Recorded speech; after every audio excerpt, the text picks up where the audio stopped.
Mari kita berdoa sebelum kita mendengarkan firman Tuhan.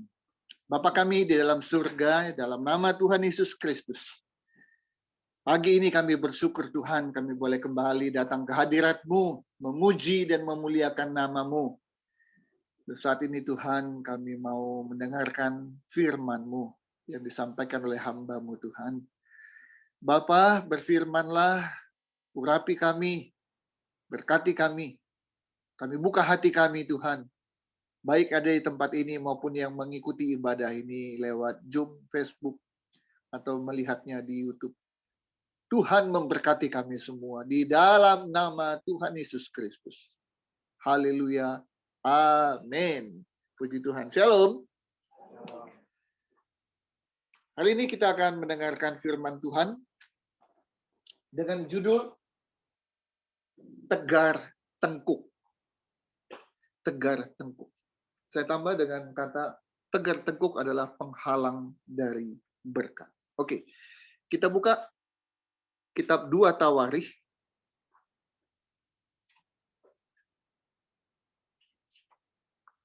Ya, 2 Tawarikh.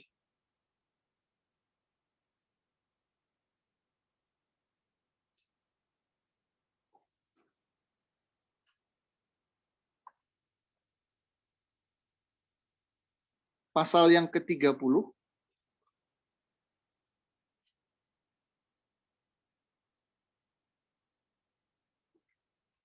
Dua Tawarikh pasal 30.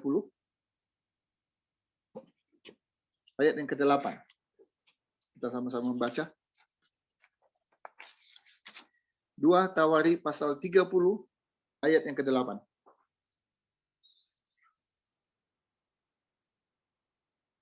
Ya, yang di rumah juga silakan buka Alkitabnya masing-masing dan kita baca bersama-sama dengan suara.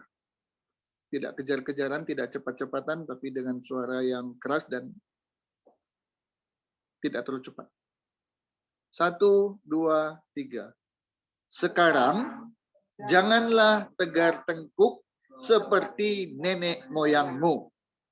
Serahkanlah dirimu kepada Tuhan dan datanglah ke tempat kudus yang telah dikuduskannya untuk selama-lamanya, serta beribadahlah kepada Tuhan Allahmu, supaya murkanya yang menyala-nyala undur daripadamu. Mari kita berkata, amin. Puji Tuhan. 2 Tawarikh pasal 30 ayat 8, di sana dikatakan, janganlah tegar tengkuk. Ya, ada kata, jangan tegar tengkuk. Baik. Ayat 8, saya mencatat ada 5 hal yang kita akan belajar pada pagi hari ini. 5 hal itu yang pertama adalah 1, jangan tegar tengkuk. Itu yang pertama. Yang kedua, seperti nenek moyangmu. Yang kedua. Nah yang ketiga dikatakan, serahkanlah dirimu kepada Tuhan. Itu yang ketiga. Dan yang keempat, beribadahlah kepada Tuhan. Baru yang kelima, supaya murka Tuhan undur daripadamu. Puji Tuhan. Dalam waktu yang tidak terlalu lama, kurang lebih 30 menit, kita akan membahas 5 hal ini secara cepat. Yang pertama adalah janganlah tegar tengkuk. Itu yang pertama. Ya. Janganlah tegar tengkuk. Mari kita baca Yesaya pasal 48. Yesaya pasal 48 ayat yang keempat.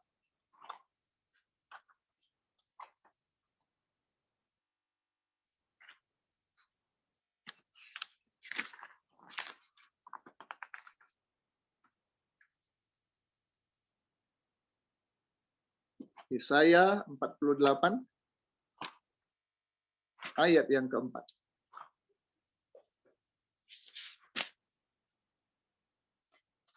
Janganlah tegar tengkuk.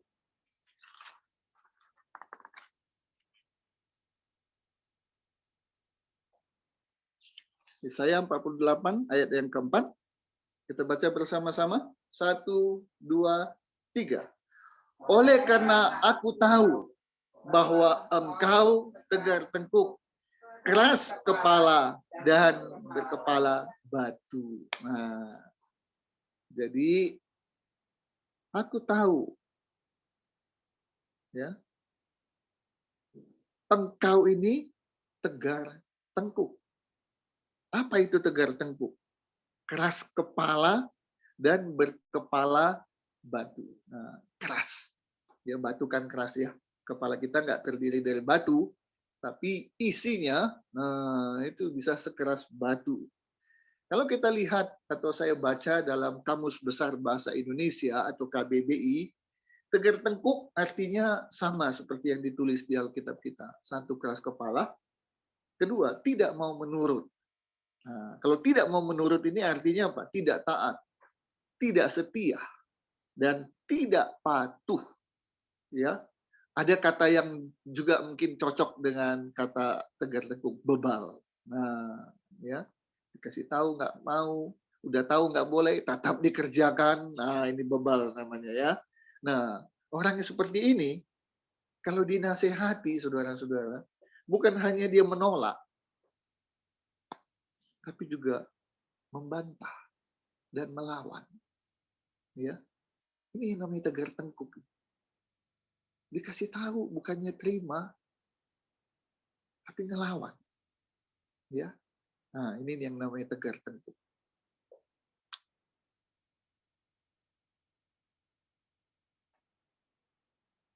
Saudara bisa membayangkan bagaimana bertemu, berbicara dengan orang yang tegar tengkuk?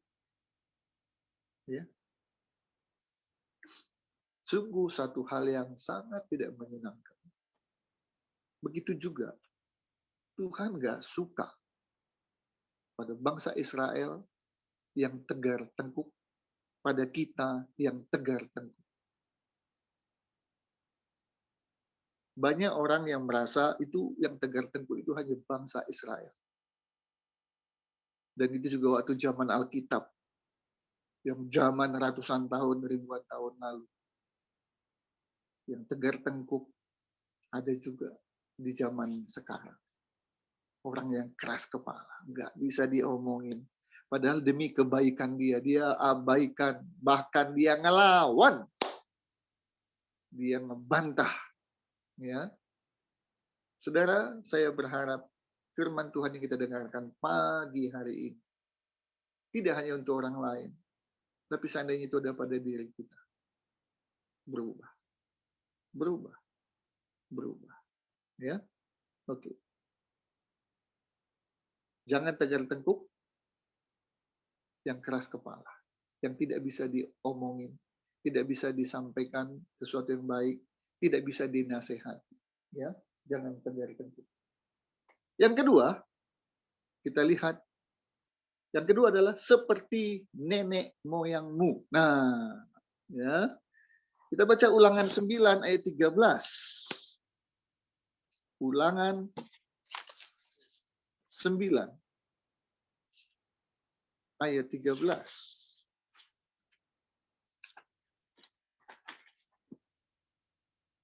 Ulangan 9 ayat 13.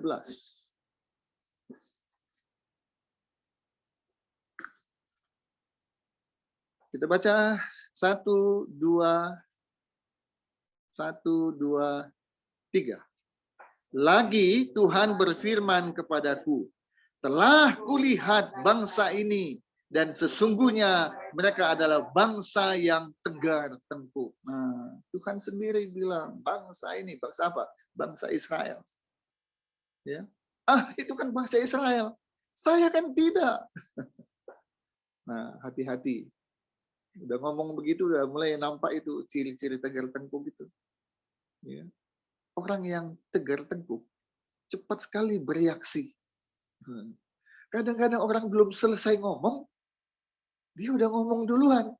Dia udah ngejawab duluan.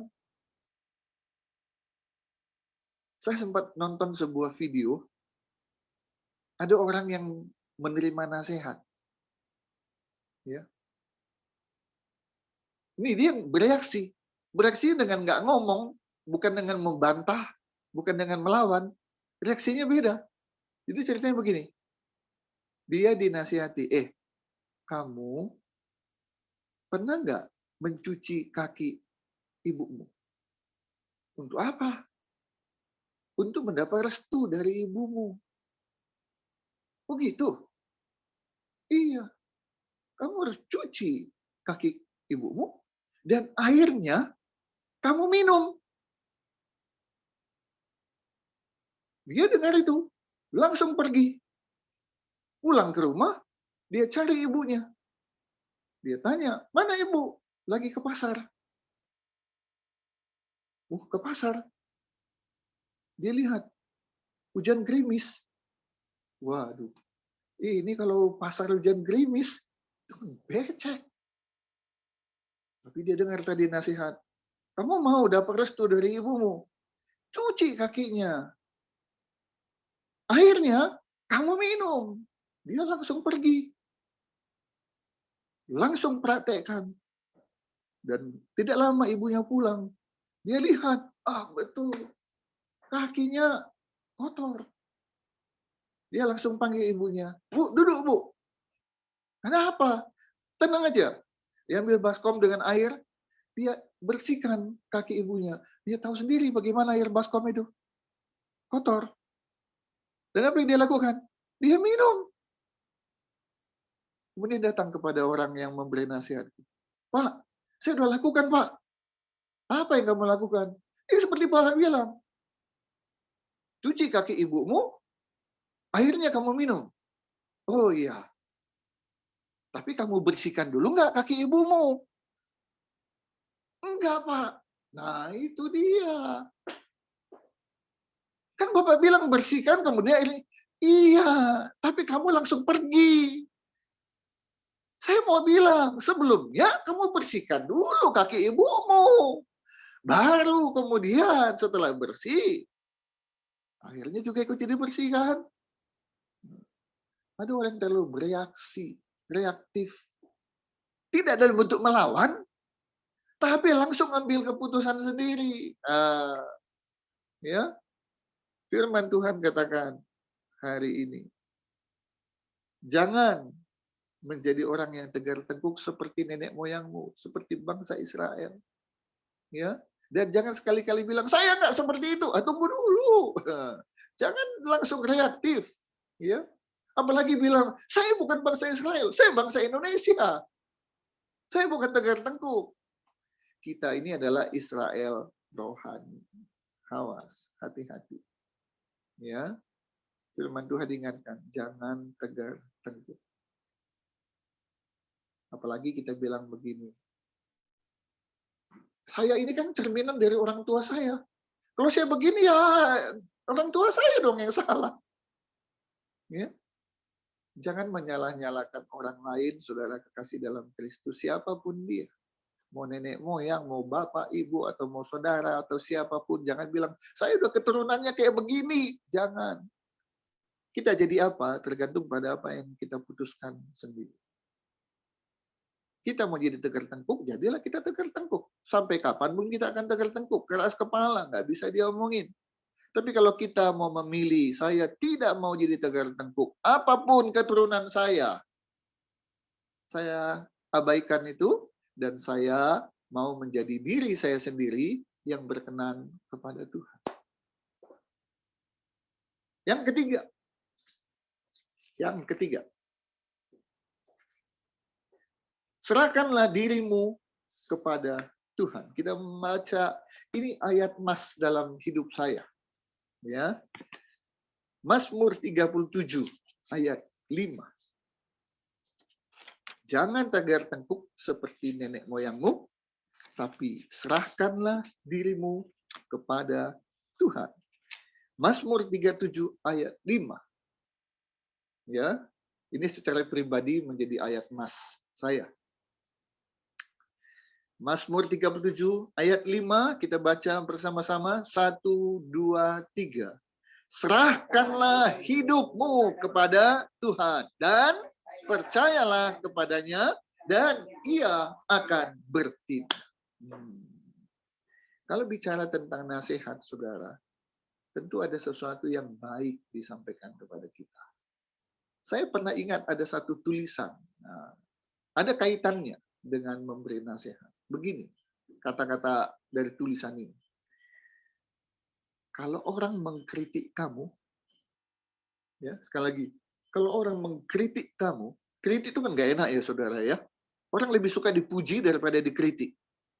Ya, nah tapi kata-katanya, kalau orang mengkritik kamu, berarti dia masih peduli sama kamu.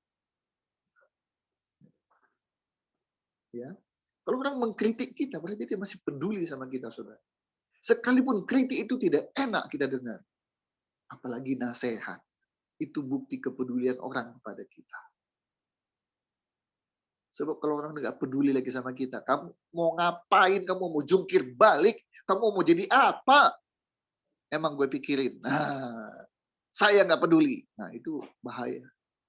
Tapi selama orang masih mau mengkritik kita, selama orang apalagi masih mau menasehati kita, berarti dia peduli pada kita, dia mengasihi kita. Serahkan dirimu kepada Tuhan, maka ia akan bertindak. Seringkali orang nasihati kita bilang, enggak. Ada lagi nasihati kita, enggak, saya maunya begini. Begini aja, enggak begitu. Dan seringkali kita mengalami kegagalan demi kegagalan. Orang melihat, aduh sayang ya, dia gagal lagi, karena menggunakan cara yang salah. Harusnya begini, tapi sayang saya sudah berikan masukan, saya berikan nasihat, dasar orangnya tegar tengkuk, orangnya keras kepala. Boro-boro dia bilang iya, ngelawan. Boro-boro dia diam dengarkan, ngebantah. Silakannya nyalahin kita lagi. Aduh, susah ini, susah. Oh, udahlah, gak usah diurus lah. Akhirnya orang nggak peduli lagi. Dan ketika orang nggak peduli lagi sama kita, maka dia nggak akan mau ngomong apapun kepada kita. Kritik, nasihat, saran, sudah nggak mau lagi. Udah nggak mempan. Ya. Serahkan dirimu kepada Tuhan. Kalau Tuhan bilang A, lakukan A. Tuhan bilang B, lakukan B.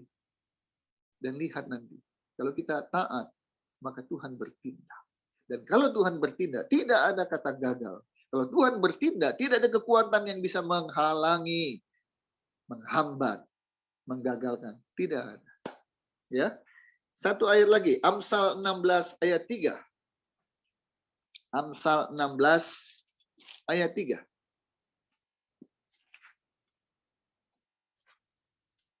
Amsal pasal 16 ayat 3. 1, 2, 3. Serahkanlah perbuatanmu kepada Tuhan, maka terlaksanalah segala rencana. Saudara kekasih dalam Kristus, dalam pekerjaan, dalam bisnis, perlu perencanaan. Perlu. Nggak bisa sembarangan. Kerjakan aja, nggak bisa. Ya, sporadis aja, mendadak aja, nggak bisa. Segala sesuatu harus direncanakan dengan baik.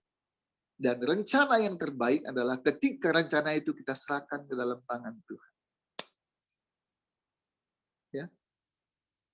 Serahkan perbuatanmu. Apapun yang kita lakukan, apa yang sudah kita rencanakan, serahkan dulu ke dalam tangan Tuhan.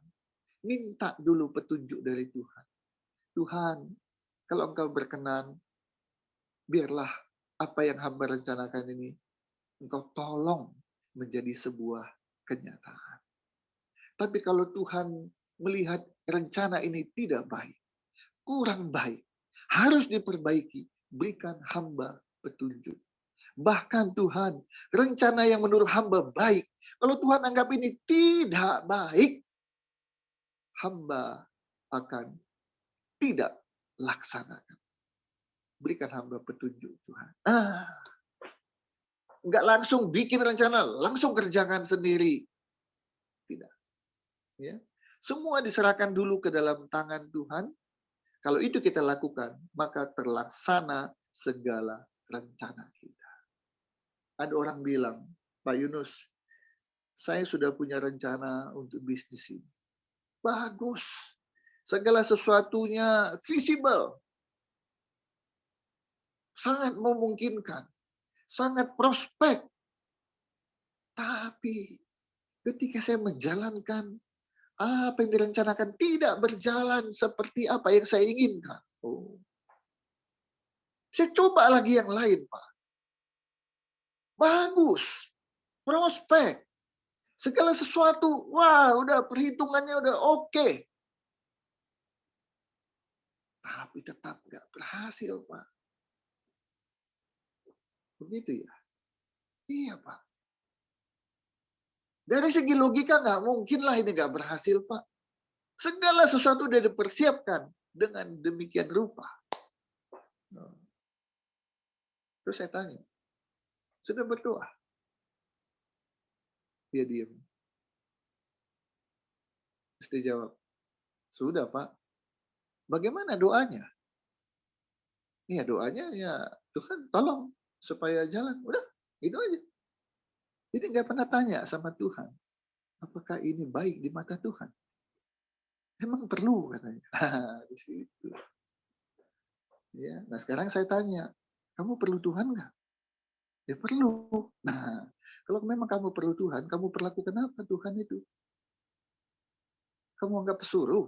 Tuhan tolong, titik, amin. Kalau engkau perlu Tuhan, engkau perlu bimbingan Tuhan. Engkau perlu petunjuk Tuhan. Engkau perlu pertolongan, kuasa, dan berkat Tuhan. Dia bilang, iya ya. Nah, terus sekarang apa yang kamu harus perbaiki? Iya. Berdoa nggak boleh hanya Tuhan tolong, titik.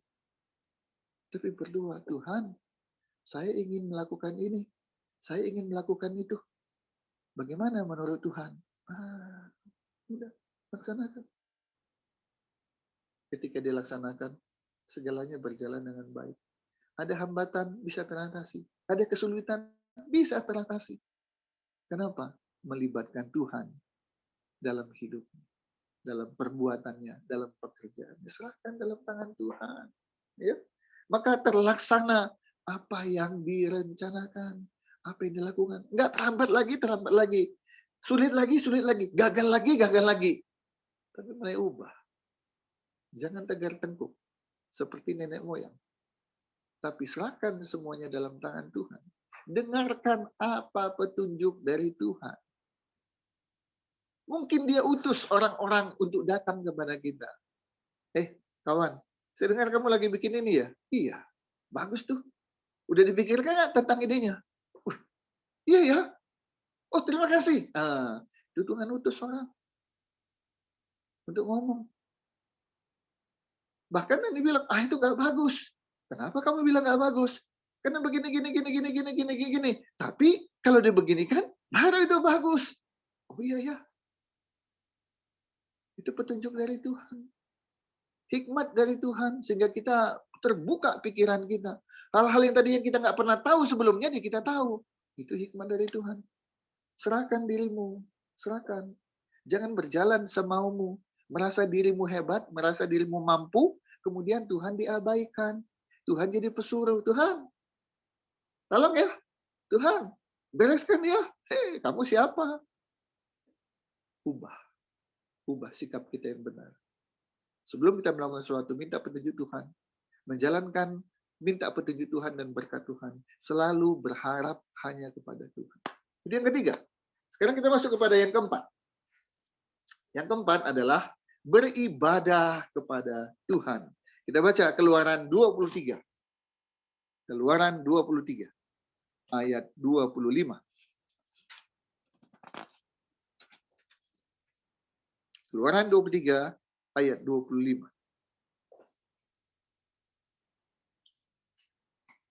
Keluaran 23 ayat 25. Sama-sama kita baca. 1, 2, 3. Tetapi kamu harus beribadah kepada Tuhan Allahmu. Maka Ia akan memberkati roti makananmu dan air minumanmu. Dan aku akan menjauhkan penyakit dari tengah-tengah. Oke. Saudara, satu, jangan tegar tengkuk. Apalagi bawa-bawa keturunan saya begitu, nenek moyang saya begitu, orang tua saya begitu, keluarga saya begitu. Jangan. Tapi yang ketiga tadi katakan apa? Serahkan dirimu kepada Tuhan. Dan yang keempat sekarang adalah beribadah kepada Tuhan. Nah, bagaimana ini beribadah dengan baik? Beribadah yang berkenan di hadapan Tuhan. Apakah cukup hanya datang tiap minggu ibadah, selesai begitu? Dari mana nggak ibadah, Pak? Mending saya kan ibadah, iya. Tapi kalau ibadah, satu datang terlambat. Kedua, engkau ibadah. Tapi waktu nyanyi, kamu nyanyinya asal-asalan aja. Waktu tepuk tangan, kamu tepuk tangan asal-asalan. Bahkan tidak tepuk tangan. Waktu firman Tuhan, kamu mengangguk-ngangguk. Bukan paham, bukan mengerti, bukan mengaminkan. Tapi ngangguk-ngangguk, kenapa? Ngantuk. Nah, saya nggak nyindir ya, cuma nyenggol aja ya. Nah, kalau yang namanya beribadah yang menyenangkan hati Tuhan, sungguh-sungguh menyenangkan hati Tuhan, membuat Tuhan tersenyum dengan ibadah kita itu, maka satu, jangan datang terlambat. Ya, di CMC Cabai Rawit, nyaris selama 1 tahun lebih, kita nggak pernah terlambat dalam ibadah. Kenapa? Karena sebelum 10.30, kita udah doa penyembahan dulu. Jadi nggak mungkin mulainya terlambat.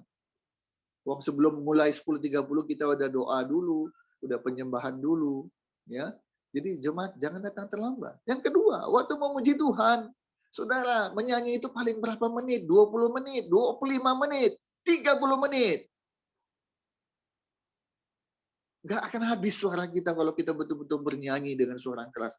Nggak, habis. Nggak.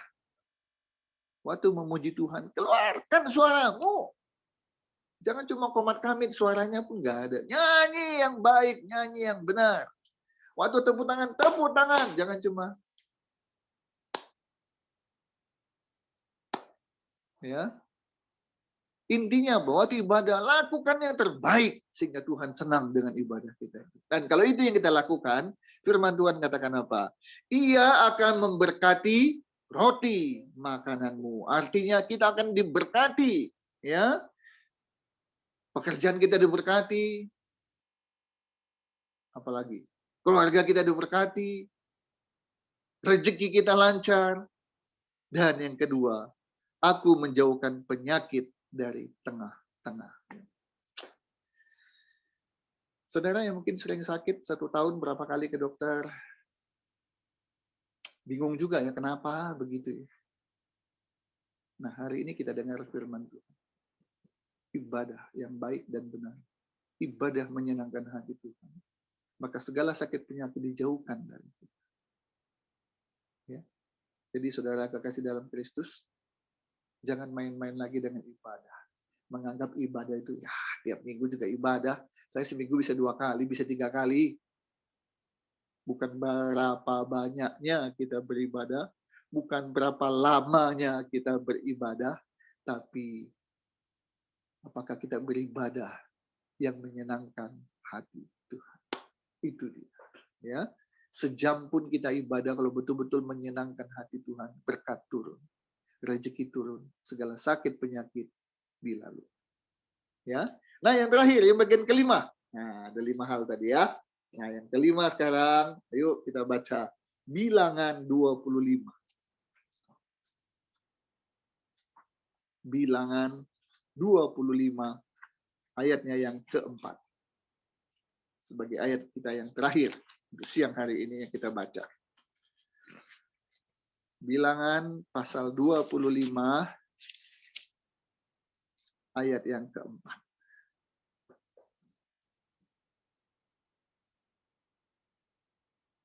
Bilangan pasal 25 ayat yang keempat. Kita baca bersama-sama. 1, 2, 3. Lalu berfirmanlah Tuhan kepada Musa. Tangkaplah semua orang yang mengepalai bangsa itu dan gantunglah mereka di hadapan Tuhan di tempat terang. Supaya murka Tuhan yang bernyala-nyala itu surut daripada Israel. Nah, yang kelima. Agar murka Tuhan undur atau surut dari kita, Maka, apa yang harus kita lakukan? Yang pertama adalah bertobat. Tidak ada cara lain agar murka Tuhan itu surut kecuali kita bertobat. Apa itu bertobat? Menyadari kesalahan kita, minta ampun dan tidak melakukannya lagi. Ya, selama ini kita keras kepala, tegar tengkuk, kepala batu, nggak mau dengar nasihat orang lain. Kita bertobat. Tuhan, aku mengakui kesalahanku. Aku hanya mau dengar kata-kataku.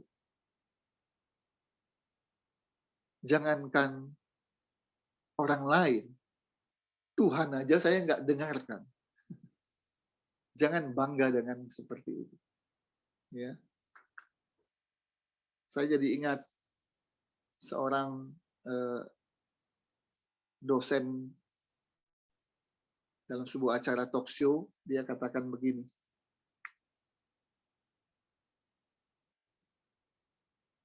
Bangsa Amerika masih ada takut kalau diserang oleh Rusia. Taiwan masih ada rasa takut kalau diserang oleh Cina. Korea Selatan masih ada takut kalau diserang oleh Korea Utara. Tapi orang Indonesia, ini kata si dosen ini ya, ini saya hanya ngutip. Tapi katanya, bangsa Indonesia, apapun nggak ditakuti. Sebab Tuhan aja nggak ditakuti. Nah, ini kata dosen ini. Jadi jangankan bangsa mana yang kita takut. Singapura, Australia, siapa? Enggak. Bangsa Indonesia nggak ada takut-takutnya sama sekali. Kenapa? Tuhan aja nggak takut dia. Nah, jangan jadi manusia seperti itu, saudara. Dengarkan nasihat orang. Kamu siapa? Tuhan aja nggak saya dengarin, apalagi kamu. Jangan. Bertobat. Dengarkan. Dengarkan dulu. Mau itu baik, mau itu buruk, dengarkan dulu. Jangan langsung dibantah, jangan langsung dilawan, jangan langsung dijawab. Dengarkan dulu. Ya. Sesuatu yang kita dengarkan, kita cerna, akhirnya kita dapat tangkap. Bagus ya. Saya akan laksanakan. Maka terlaksana apa yang kita rencanakan. Ya. Pertama, bertobat.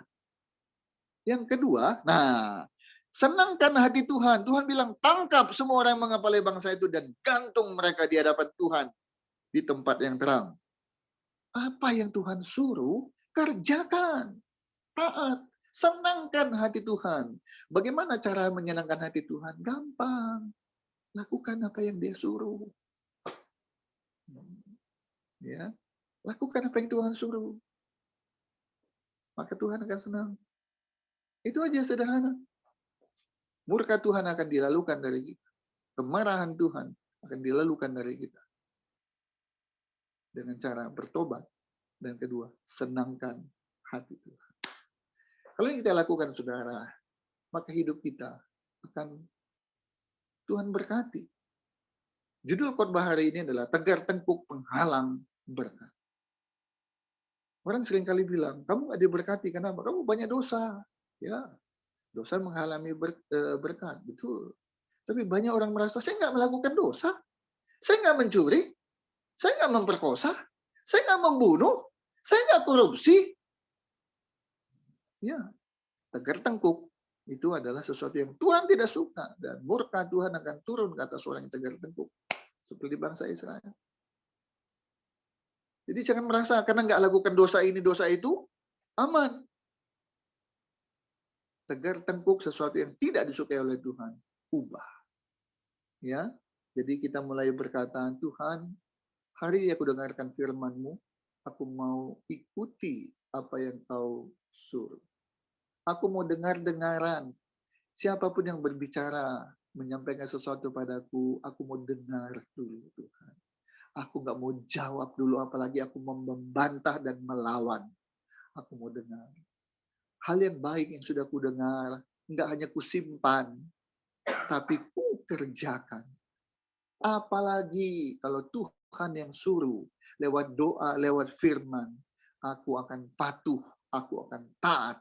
Aku tidak mau menjadi orang yang tegar tengkuk. Amin. Puji Tuhan. Haleluya. Mari kita berdoa. Tuhan Yesus, Bapa kami dalam surga, kami bersyukur, terima kasih Tuhan untuk firman yang sudah kami dengar pada pagi hari atau siang hari ini. Supaya kami tidak menjadi orang yang tegar tengkuk. Orang yang tidak mau menerima nasihat. Orang tidak mau mendengarkan masukan. Orang yang keras kepala, keras hati. Hanya mau mendengar kata hati dan pikirannya sendiri. Tuhan, kami bertobat. Kami mau berubah. Tuhan, tolong supaya kami berkenan di hadapan-Mu, melakukan apa yang Tuhan suka, menyenangkan hati Tuhan. Karena kami percaya, murka-Mu surut dan undur, berkat-Mu akan menyertai kami sepanjang hidup kami. Terima kasih Bapa, dalam nama Yesus kami berdoa dan mengucap syukur. Haleluya, amin. Puji Tuhan. Mari bangkit